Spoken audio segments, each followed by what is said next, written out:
Listen, bitch, nobody wakes up and says, "Today, I'm going to build a legacy of anxiety, emotional unavailability, and a career I secretly hate." Nobody sits down with a life plan and writes, "Goal, arrive at 60 having optimized entirely for other people's approval while quietly suffocating my actual calling." And yet, here we are, millions of people building exactly that, one busy, productive, well scheduled day at a time. Not because they're bad people, but because nobody stopped to ask the question. And the question is this: what are you actually building? Not what are you working on, not what's your calendar, not what your LinkedIn says. What are you actually constructing day by day, decision by decision with the one life that you were given? Because here's the thing about legacy that nobody tells you until it's almost too late. You are building one right now. Whether you're intentional about it or not, whether you've thought about it or not, whether you like what it's becoming or not, the building is happening. The only question is whether you're the architect or just the one showing up to pour concrete without ever seeing the blueprints.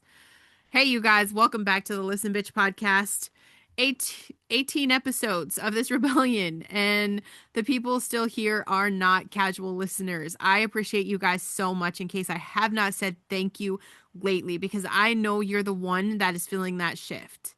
The one who has started asking harder questions about your health, your money, your relationship, your calling, your emotional life, your spiritual life, and you've decided that the comfortable answers weren't enough anymore.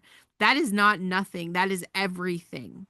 And I am so grateful. Thank you guys for tuning in here because the world needs people who are building intentionally, not performing intentionally, actually building brick by brick, choice by choice, with a clear answer to the question, what am I leaving behind?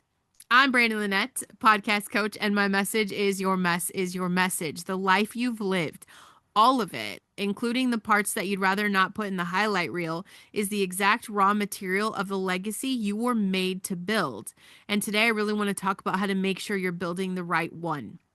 I am still looking for aligned sponsors this season. Integrity, health, sovereignty, truth. Check the show notes if that's you or you know someone. And let's talk about what you're leaving behind. Legacy is not what happens after you die. Legacy is what's happening right now.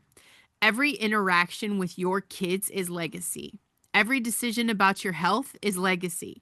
Every time you choose honesty over convenience or courage over comfort, obedience over approval, that is legacy being laid down in real time. And every time you choose the opposite, that's also legacy. It's just not the one you'd choose if you were thinking about it clearly. Imagine you're building a house and you're busy, like really busy. You're running back and forth. You're carrying materials. You're hammering things, staying late, working weekends. You're absolutely putting in the work, but nobody ever showed you the blueprints, or worse, like someone showed you someone else's blueprints and you've been building from those. And 20 years in, you step back and look at what you've built and realize this is not the house I wanted. This is a beautiful, structurally sound, exhaustingly built version of someone else's house, and you have to decide what to do with that. That moment, the stepping back, the looking at what you've actually built, is one of the most disorienting experiences a person can have, especially when the house looks good from the outside, especially when other people are complimenting the house, especially when you've invested so much into it that admitting it's the wrong one feels like the most expensive fucking thing you've ever done. But here's the truth: the cost of staying in the wrong house forever is higher than the cost of building the right one late. And I want to talk about busyness as identity because this one has reached epidemic levels and we are collectively pretending it's some kind of virtue. Busy has become the default answer to, "How are you?" in the same way that fine has. Nobody actually means it. Nobody's actually unpacking it. It's just a socially acceptable way to signal that you're important, you're in demand, you're not someone who has idle time, because idle time somewhere along the way becomes suspicious. If you're not busy, you must not be doing enough. If you're not overwhelmed, you must not be ambitious enough. If you have any margin in your schedule, you must not be taking this seriously enough. So people fill every gap. They schedule over silence. They answer emails at 10 p.m., not because it's necessary, but because stopping feels like falling behind. And they confuse the feeling of being busy with the feeling of being purposeful.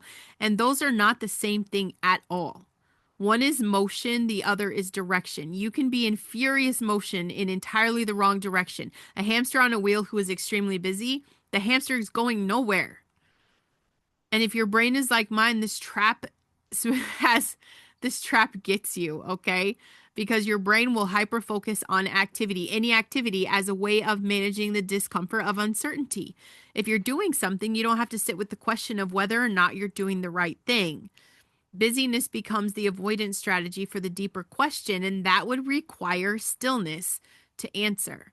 And the deeper question, what am I actually building, and is it what I'm supposed to be building, is exactly the kind of open-ended, ambiguous, emotionally loaded question that our neurospicy brains will do almost anything to not sit with. Okay? So it stays busy. And the question stays unanswered.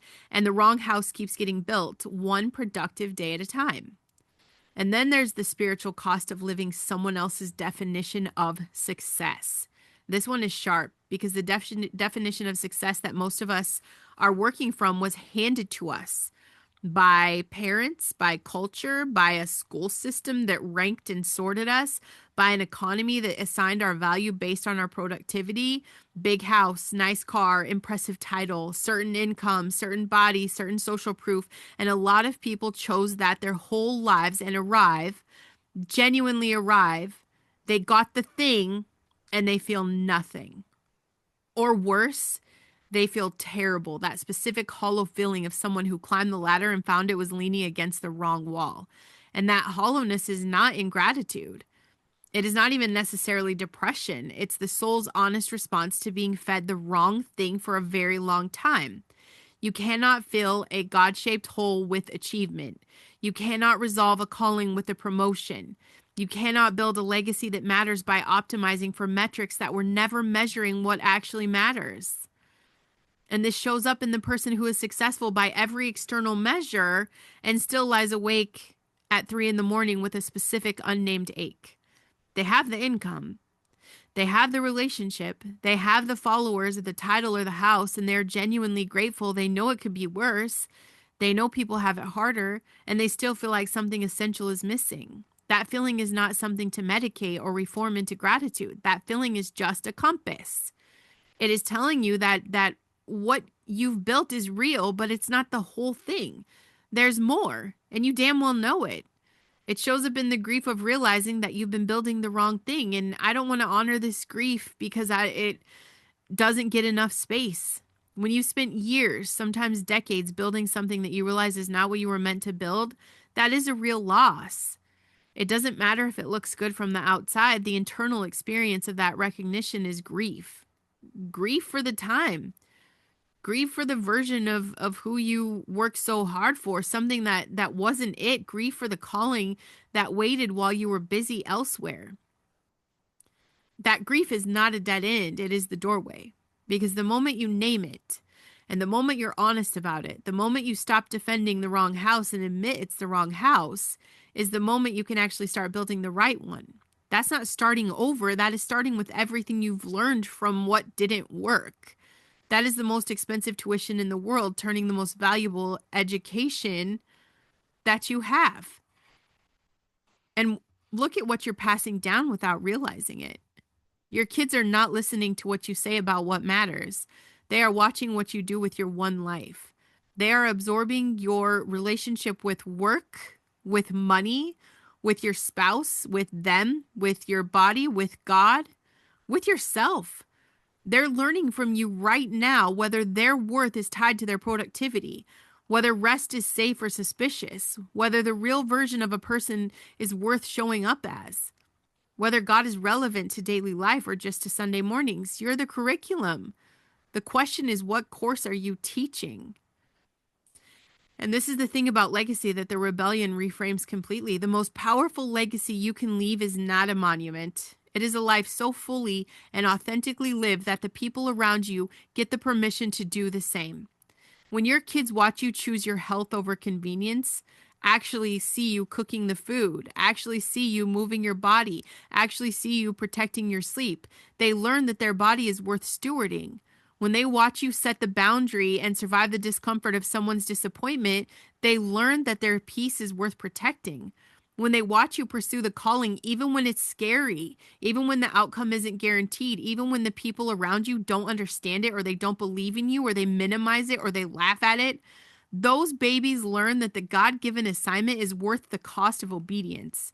That is the fucking legacy, not the bank account you leave behind.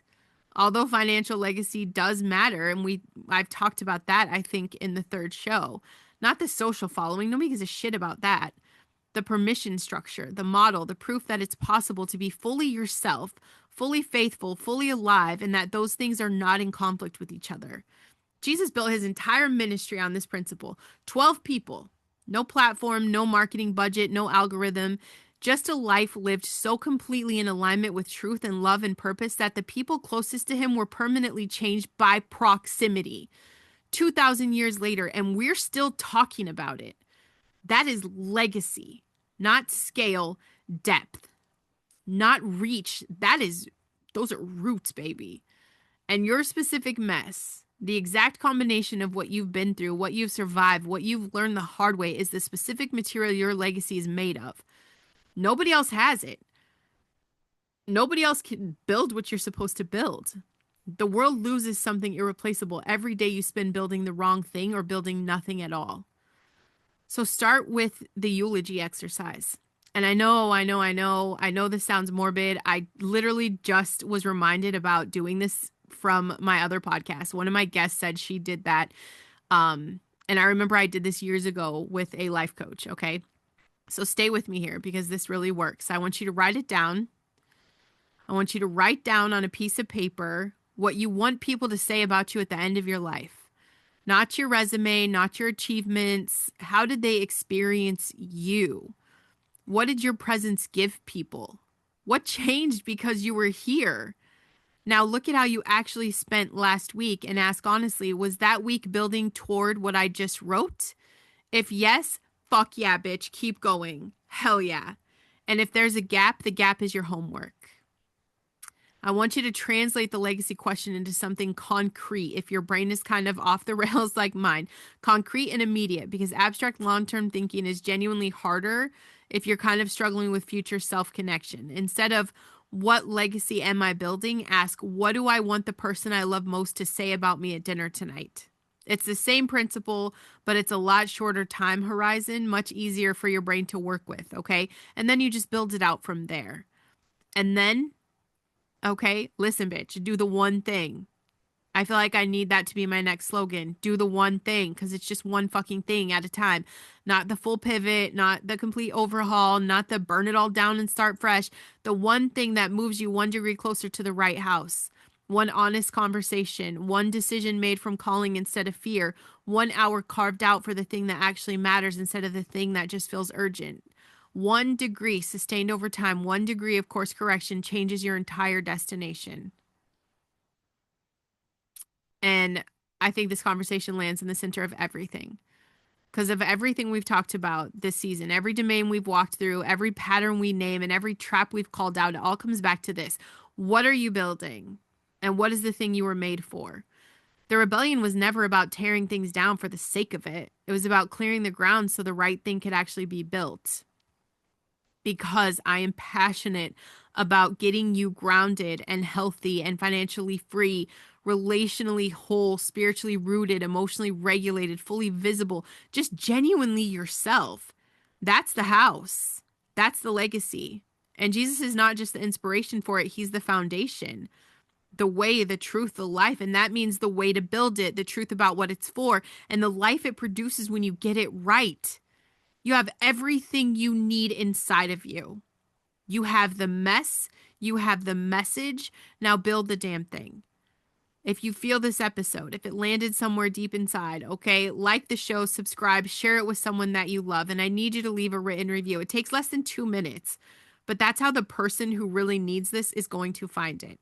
Head to brandonlynette.com, get on the list, watch the full episode when you subscribe to my YouTube channel, because seeing it is different than hearing it.